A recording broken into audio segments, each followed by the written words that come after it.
안녕하십니까. 고려대학교 윤성식 교수입니다. 이 17강에서는 어떤 경우에 주식 투자가 적합한 투자가 될 수 있는지에 대해서 살펴보았습니다. 결론은 웬만하면 개별 주식에 투자하지 않는 것이 좋다였습니다. 오직 특별한 경우에만 개별 주식에 투자하라고 권했습니다. 28강에서는 펀드에 대해서 말씀드리겠습니다. 주식 투자를 웬만하면 하지 말라고 하니 펀드는 어떨까 이런 생각이 들 것입니다. 개별 주식에 투자하려면 반드시 분산하는 게 좋다고 말씀드렸습니다. 하나에 몰빵하지 말고 여러 주식을 구입해서 즉 분산 투자하는 게 좋습니다. 자기가 개별 주식을 여러 개 선택하는 대신 전문가가 여러 개를 선택해주면 매우 좋을 것입니다. 전문가가 여러 투자 대안에 투자하는 게 펀드입니다. 즉 펀드 매니저라고 부르는 사람들이 펀드라는 것을 만들어서 여러 주식에 투자할 수 있는 것이죠. 펀드는 주식에만 투자하는 펀드, 채권에만 투자하는 펀드, 귀금속에 투자하는 펀드, 지하자원에 투자하는 펀드, 부동산에 투자하는 펀드, 또 채권과 주식에 혼합해서 투자하는 펀드 등 여러 가지 종류가 있습니다.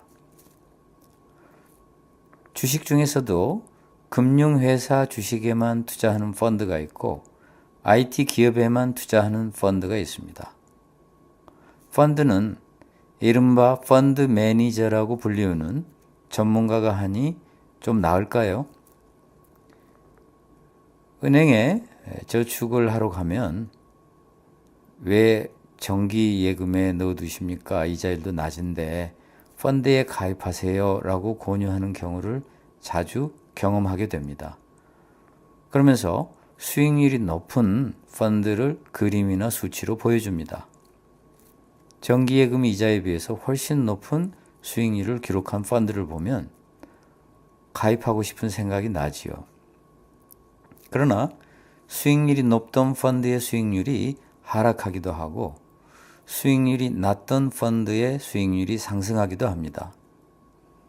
과거 수익률이 계속 유지될 수만 있다면 펀드에 투자하는 것은 너무 쉬울 것입니다.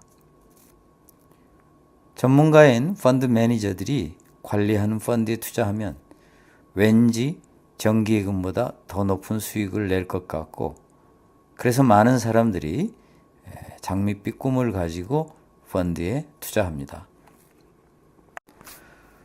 펀드에는 인덱스 펀드와 액티브 펀드가 있습니다. 인덱스 펀드란 주식 시장에 상장되어 있는 모든 주식을 구입해서 구성하는 펀드입니다. 즉 모든 주식을 시가총액의 비율대로 투자하는 펀드입니다. 예를 들면 삼성전자처럼 아주 큰 회사의 주식은 많이 사고 중소기업의 주식은 조금만 사서 모든 주식을 골고루 보유하는 것입니다. 인덱스 펀드는 어떤 주식이 더 좋을까 고민할 필요가 없고 무엇을 사고 팔아야 할지 고민할 필요도 없습니다. 모든 주식을 다 조금씩 시가총액의 비율대로 사면 되기 때문입니다. 알고 보면 참으로 멍청한 펀드이고 전문가가 필요 없는 그러한 펀드입니다.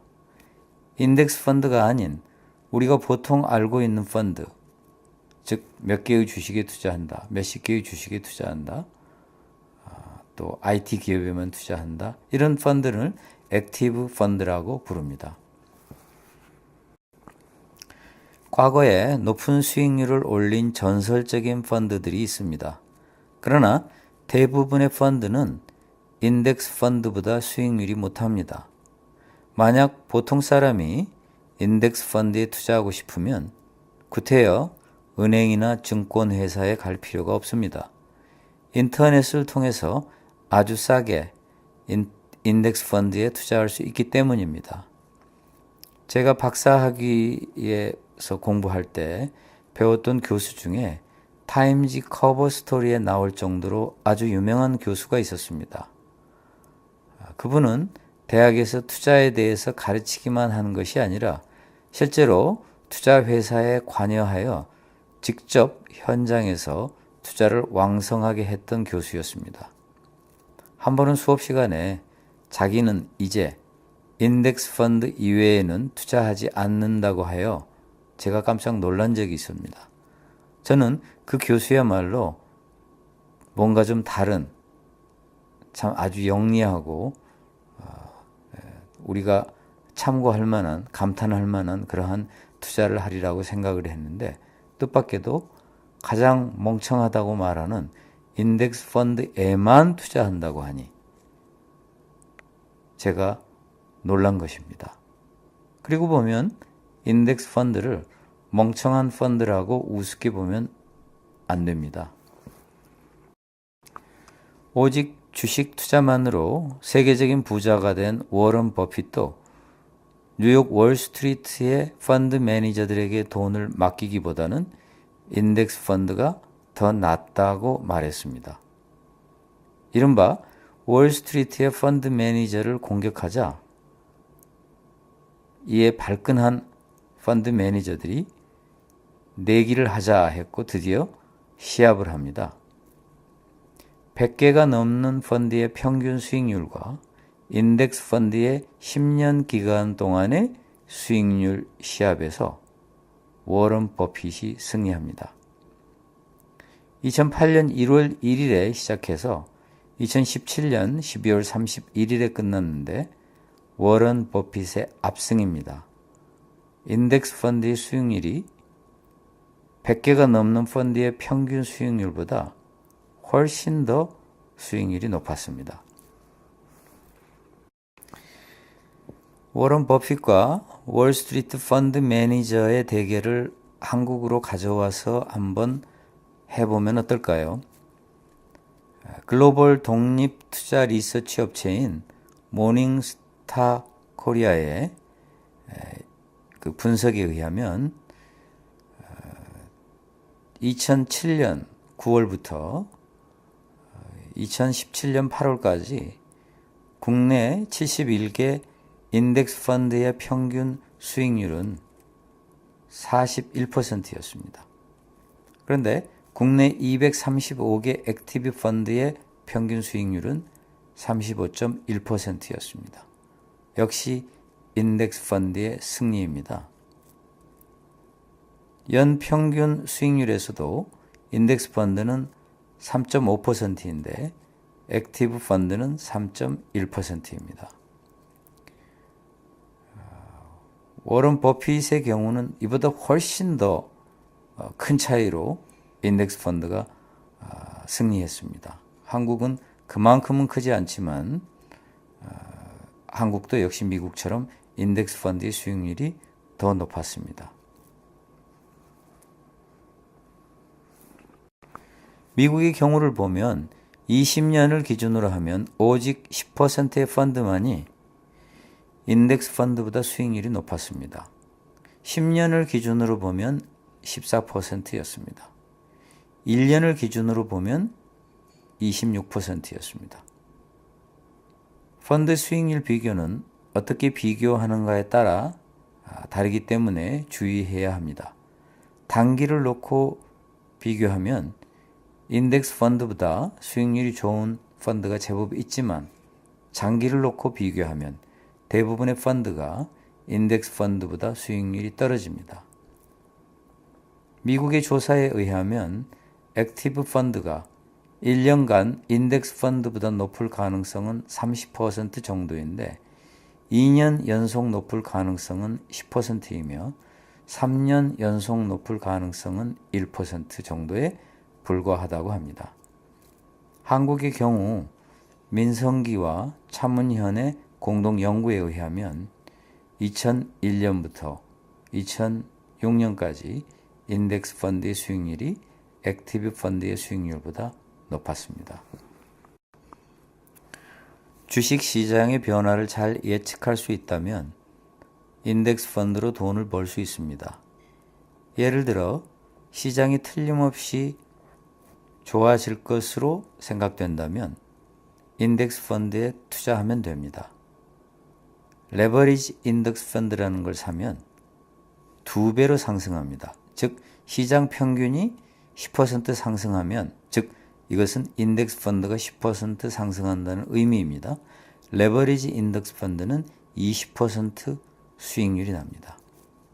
계속 하락할 것으로 예측한다면 가격이 하락할수록 수익이 나는 리버스 인덱스 펀드를 구입하면 됩니다. 리버스 인덱스 펀드는 가격이 떨어질수록 이익이 납니다. 결국 시장의 변화를 읽는 눈과 매입 시점과 매도 시점을 현명하게 선택할 수 있는 지혜가 필요합니다. 이것은 아무나 할 수 있는 일이 아닙니다. 저는 꼭 인덱스 펀드에만 투자하라고 권하는 것은 아닙니다. 좋은 정보가 있고 시장 분석에 자신이 있다면 액티브 펀드에 투자하는 게 더 좋을 수도 있습니다.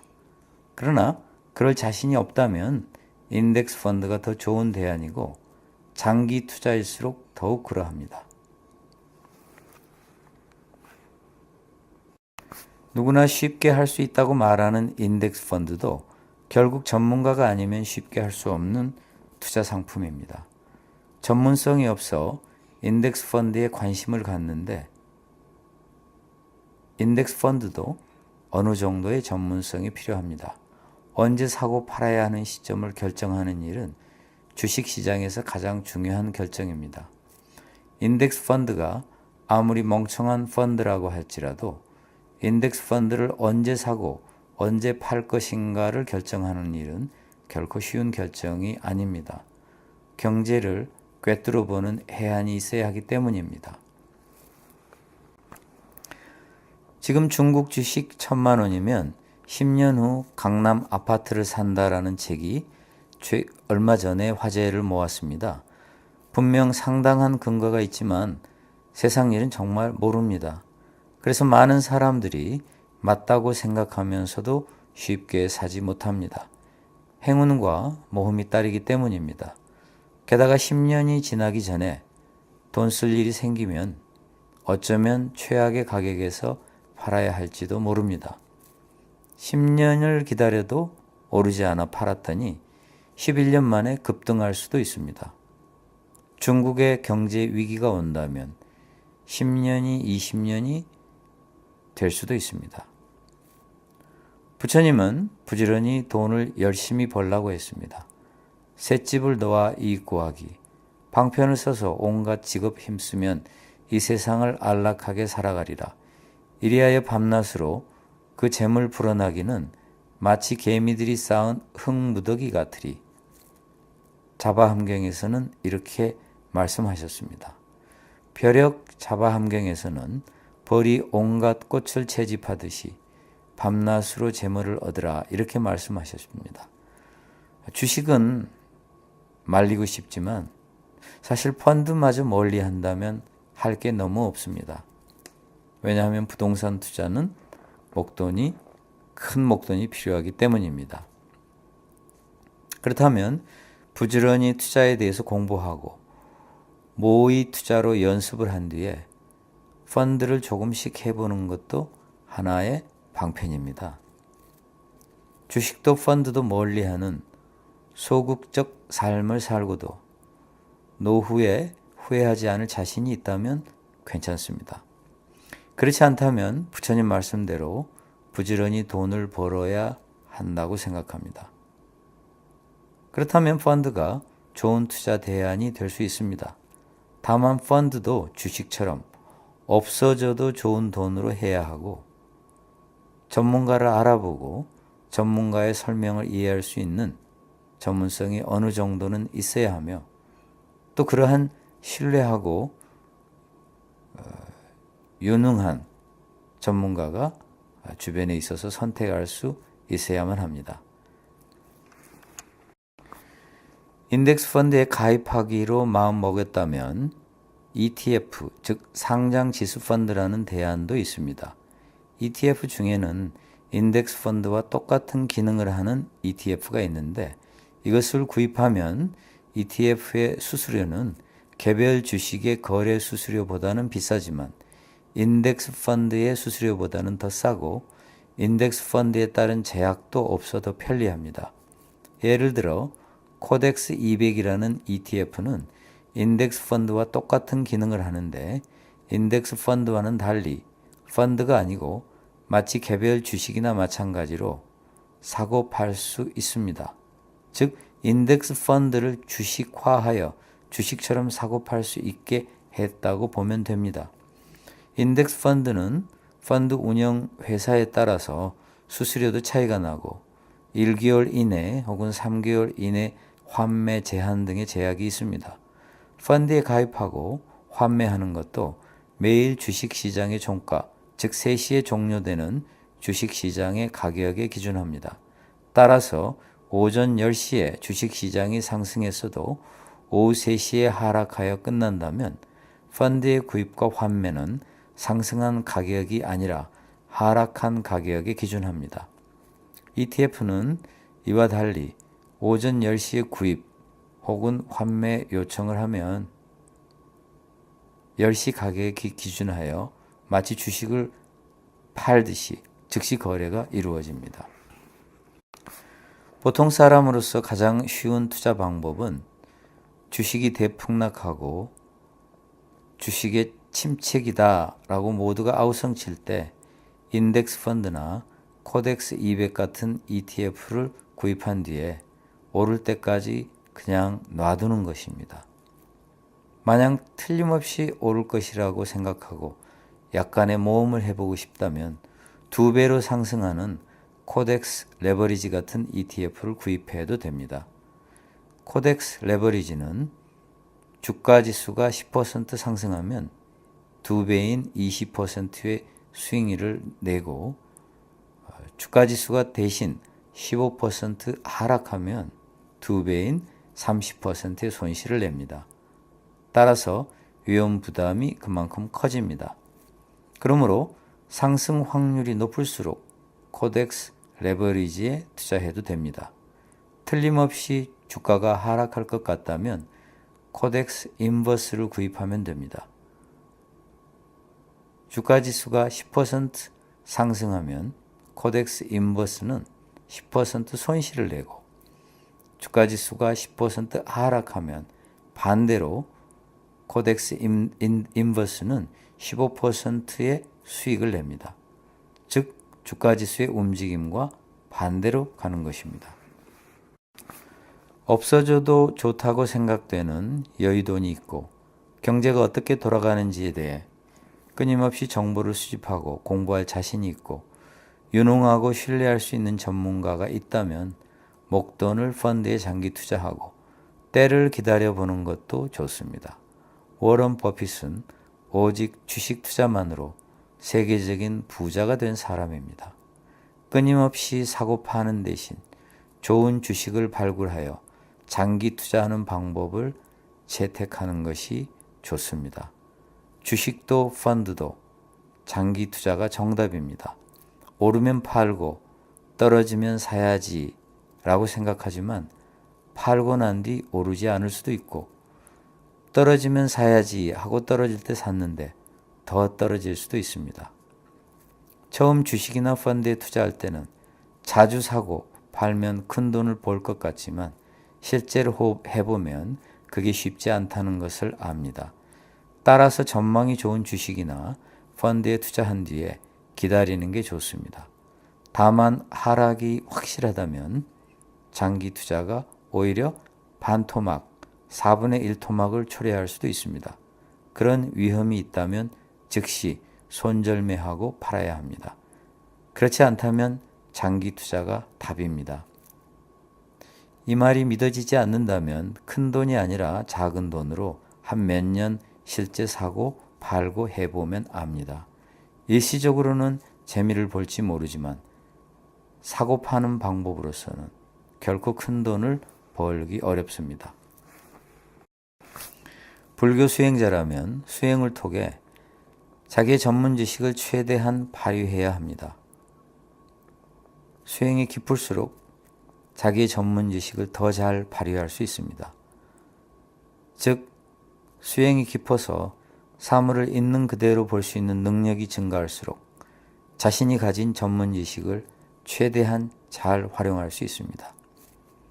어떤 펀드가 좋은 펀드인가를 판단하는 일은 꼭 전문성만으로 할 수 있는 일이 아닙니다.